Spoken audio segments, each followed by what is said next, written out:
This is the village of Talatnyakob. This is where the epicentre of the magnitude 6.8 earthquake struck in the Atlas Mountains.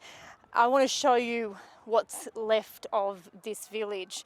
Unfortunately, very little. You can see that nearly every single property here, be it a house or a business, has been completely destroyed.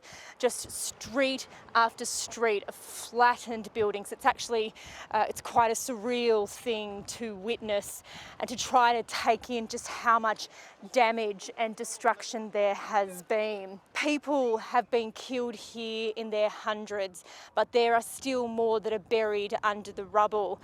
We've been speaking with one man who has been sitting outside his parents' house for 3 days now because his child was staying there with his parents, with the grandparents, his 15-year-old boy.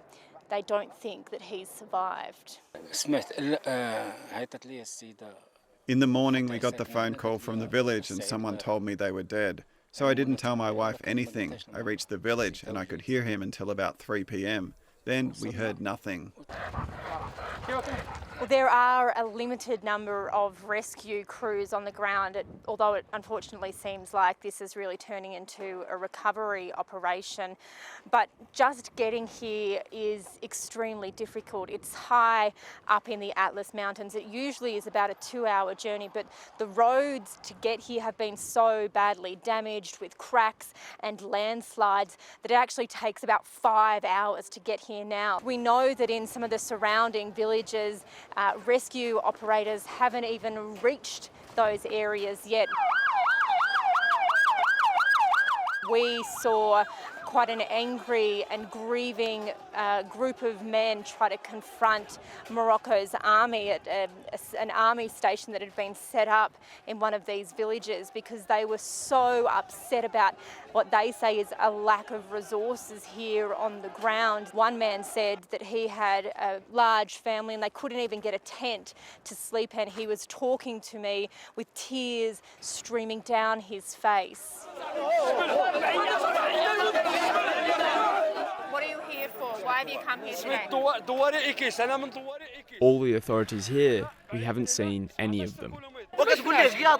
We asked the authorities for a tent. They said no, we're not giving them to anyone. I have children, babies, and now we're scared.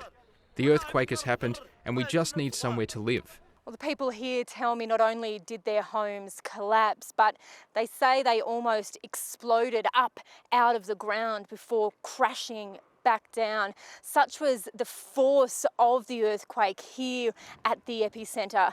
And looking around, it is so hard to imagine how long it's going to take for the people here to recover and rebuild.